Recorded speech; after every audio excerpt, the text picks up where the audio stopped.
Hey y'all, I just wanted to make this quick video just because there was some confusion about the do now this morning. And to be completely honest, a lot of the confusion had to do with the question.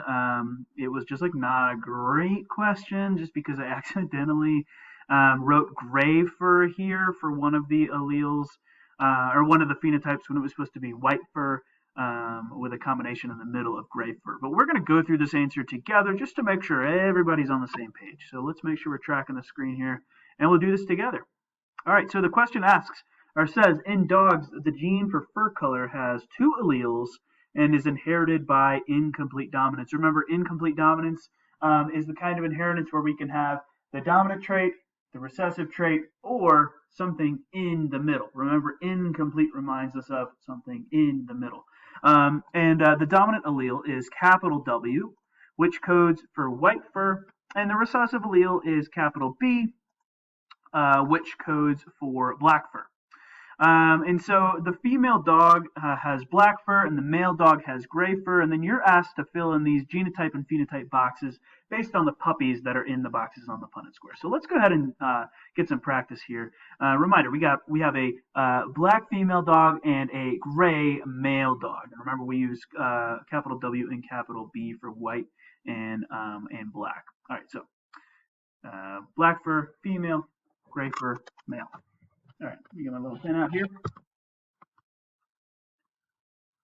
So black fur.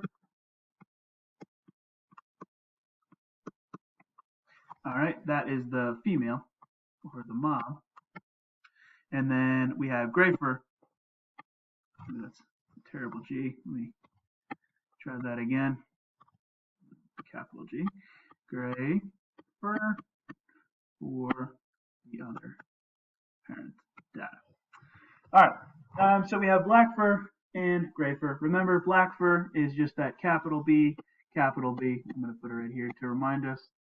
And then that gray fur is capital B, W. Okay, and that's that heterozygote that we talked about before, where we have that in between. So we have an in between white phenotype and black phenotype giving the gray phenotype. Okay, so these are our two parents here, and we're going to cross these two parents on our Punnett square.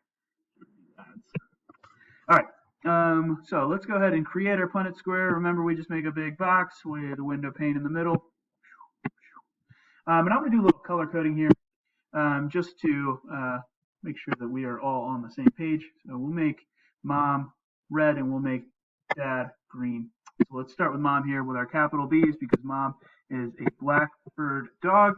And then we'll throw dad over here on the left with his gray genotype. So we have capital B and W.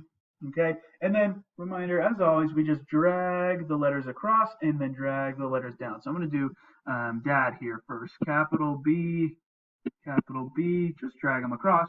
Capital W, just drag them across. And now we just drag down mom's genotype up there on the top. So capital B, capital B, capital B, and capital B. Just drag these down. All right, so now let's take a look at what we have here. Okay, so we have two separate genotypes. We have a capital B, capital B, capital B, capital B genotype. So we'll circle that one in blue. And then we have a capital B, capital W, capital B, and we'll circle that one in purple. All right, so these are the two possible genotypes from these two parents over here on the side. All right, so let's scoot over a little bit and let's break those out. We'll start with green. So the first one, as I said, is capital B, lowercase b. I'm sorry, capital B, and then the second one is capital W, capital B. And these are the only two possibilities that we can get from these parents here. And 50% of the times we'll get the top one, 50% of the time, and 50% of the time we'll get the bottom one. Now let's discuss quickly what we've discussed the genotypes. Let's quickly discuss what the actual phenotypes of those offspring will be. So the capital B, remember the B is for black, and so we have 50% black dogs, black fur.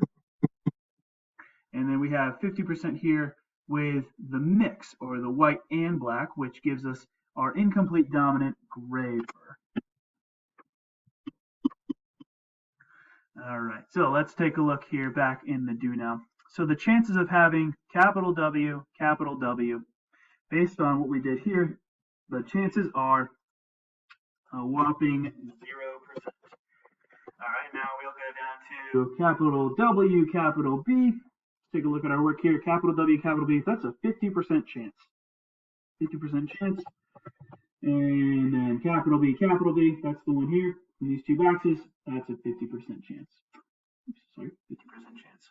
And you can also check your work on these statistics or percent possibility questions by just making sure that everything adds up to 100%. All right, so now that we have this here, we can fill in this based on the genotypes over here. Because remember, genotypes always just lead to phenotypes. So the percent chance of white fur would come from this capital W, so that's a 0% chance. 0%. Then the white mixed with the black would give us our gray fur, and once again, there's a 50% chance of that happening. And then the black fur has to be both black alleles, and that one will be 50% as well. Reminder of what we filled into this Punnett square on the screen. It was capital B, capital B, capital B, capital W. So we'll just fill these in just for giggles.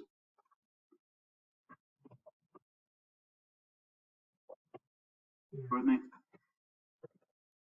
And remember, we drag down and across. So we'll do B, capital B, capital B, capital B, and then drag across. And these W's come across. And there we go. So there's the correct answer there. Once again, I'm sorry for the confusion this morning. If you were a little confused, I hope that this cleared everything up. And have a wonderful, wonderful day.